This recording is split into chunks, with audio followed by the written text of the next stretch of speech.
Bonjour à tous, c'est Paul Tam pour vous présenter aujourd'hui un nouveau sabre en sucette.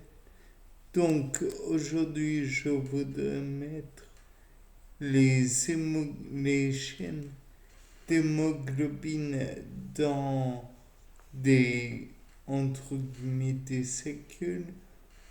Et donc pour ce faire, je pense que l'on va prendre des cellules assez grosses que l'on va vider et que l'on va remplir avec les chaînes en question que l'on aura précédemment préparées.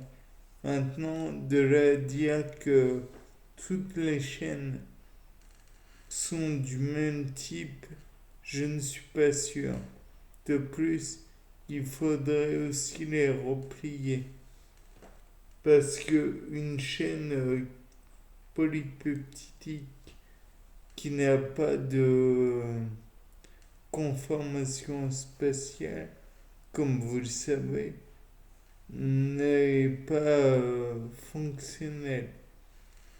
Or, nous cherchons à faire des globules rouges fonctionnels. Donc, tout d'abord, pour les différents candidats euh, pour faire cellule donatrice, j'ai pensé naturellement à l'ovocyte. Mais le problème de l'ovocyte, c'est que c'est la plus grosse des cellules. Et je pense qu'elle ne passerait pas dans comment dire, dans les capillaires sanguins du cerveau par exemple, causant par voie de conséquence des AVC, si ce n'est que dans le cerveau. Donc, je me suis rabattu sur un autre type de cellule que j'avais dû prévoir en début de sujet, à savoir les adipocytes. Mais pour que l'adipocyte soit valable pour contenir les chaînes d'acides aminés que nous avons repliées, il faut que celui-ci soit dépourvu de contenu. Donc pour cela, je propose d'utiliser une enzyme permettant de vider le contenu ou mettant plutôt l'appétit, enfin pas l'appétit, le glucose sanguin au plus bas. Le réflexe du corps va être de vider les stocks de glucose et par votre conséquence, si l'on vide un peu trop les stocks de glucose, il va devoir attaquer les stocks de graisse, ce qui demande un jeûne prolongé naturellement. Donc ce n'est pas une mince affaire. Par la suite, dans ces cellules que nous aurons vidées de leur graisse, à savoir les adipocytes, après avoir été vidées de leur graisse, oui, je me répète, nous allons prélever aussi le noyau. Nous allons le détruire, nous allons le chercher, le trouver, le détruire, afin qu'il ne puisse pas gêner le contenu de l'hématie parce que cet adipocyte qui était anciennement adipocyte plutôt va devenir notre futur hématie. Donc pour cela, il va falloir que l'hématie soit totalement vidée.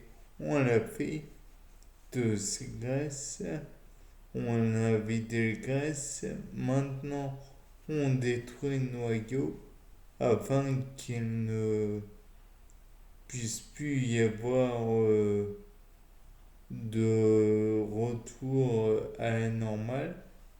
Puis j'imagine qu'il y a des métabolites dans cette cellule graisseuse permettant la bêta-oxydation et notre fameuse enseigne hélistolinène, ce qui n'est plus du tout utilisé comme terme, mais plutôt activation des acides gras ou peu importe.